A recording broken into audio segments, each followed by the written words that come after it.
Moko kuom jodbure kaunti ma Siaya okwayo MCA ma West Game Susan Okwiri mondo oweng' laro kom mar jalup spika giwacho ni game idhi milemo mar jatend kweth mathoth e od bura mar kaunti ma Siaya. Kane giwuoyo nyasi mar goyo erokamano jo East Game kuom yiero Seth Baraka kaka MCA margi, jotelogo wacho ni game ok nyal kawo kombe ariyo madito ka giwacho ni kom mar jalup spika kod chief whip nyaka koro kawgi gwenge mamoko. Gimedo ni gisewinjore kaka kweth mar Azimio ni Oliver Rika biro laro kom jalup spika, Washington Buka to biro laro komno mar chief whip e od bura ma Siaya. Ma biro tok Susan Okwiri nyiso gombo malaro kom mar jalup spika e kaunti ma Siaya. Kendo wamiye Seth Baraka.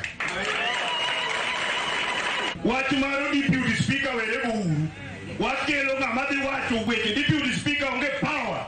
Malo power ma majority leader nigo. Nikech mane ng'ama ran project te kod businesses mag sirikal e od bura. Deputy speaker nyaka bed ng'ama nyalo wacho clause 7 article 12 to kod sabuko. To gima daher wacho jotelo Nyasaye matiyo.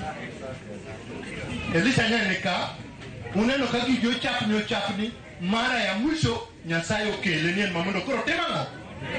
En mamondo koro timang'o. Elisha Nyasaye mokelo. Seth Nyasaye mokelo. Jatelo Nyasaye makelo koro nyaka umiye piu baruo ukonye tich, nyaka umiye MCA maruluor ukonye tich, wambe gavana luor wakonye tich, wamiye women rep luor wakonye tich, to giseneta mar Oburu mondo wakonye tich